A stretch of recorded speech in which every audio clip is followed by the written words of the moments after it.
Masuk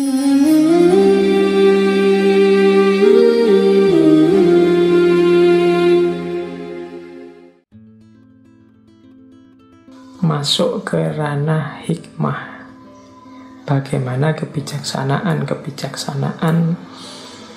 yang bisa kita ambil, hikmah-hikmah yang bisa kita ambil dari nasihat-nasihat, wasiat-wasiat, karya-karya Imam Syafi'i.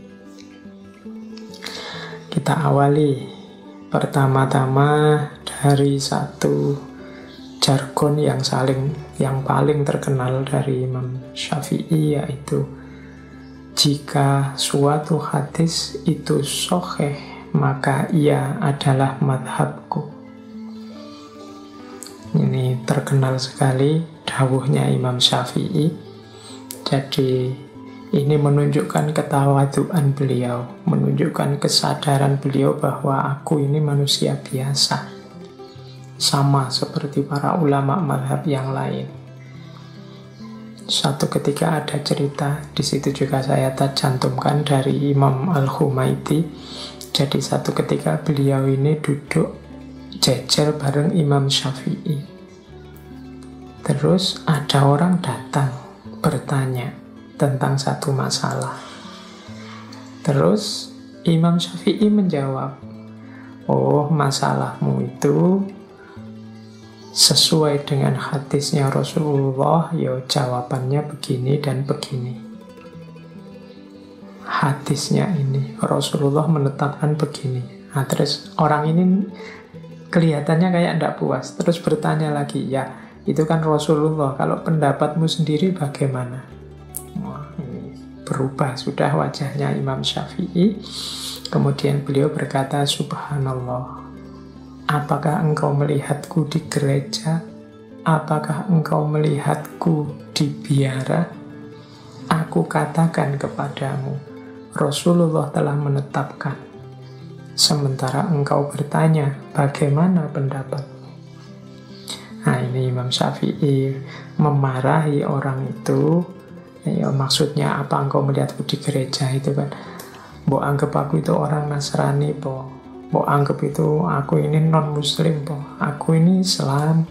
Dasarnya adalah Al-Quran dan Sunnah. Sudah aku bilang Rasulullah menetapkan begini. Mengapa engkau masih tanya lagi pendapatku? Nah, kan Imam Syafi'i sudah menyatakan tadi, jika suatu hadis itu sahih, maka ia madhabku.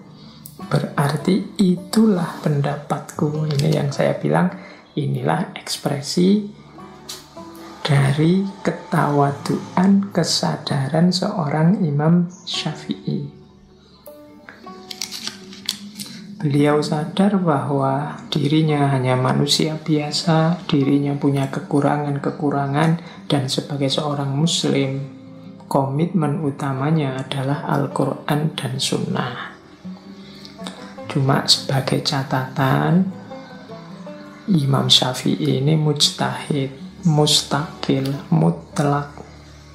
Tidak sama dengan kita. Kalau Imam Syafi'i mengkaji hadis, ya beliau bisa beristimbat dari situ. Mengkaji ayat Al-Quran bisa beristimbat dari situ. Nah, kalau kita, apalagi teman-teman yang ngaji ini, ya saya tidak jamin.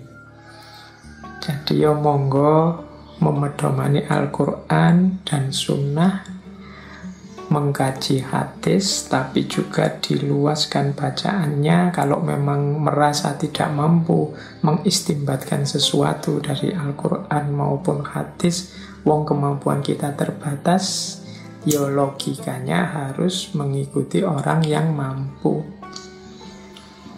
Karena memahami Al-Quran dan hadis itu kan tidak sesederhana ngerti artinya, tapi juga banyak kategori-kategori, rumus-rumus yang harus dipahami. Makanya Imam Syafi'i menulis Ar-Risalah.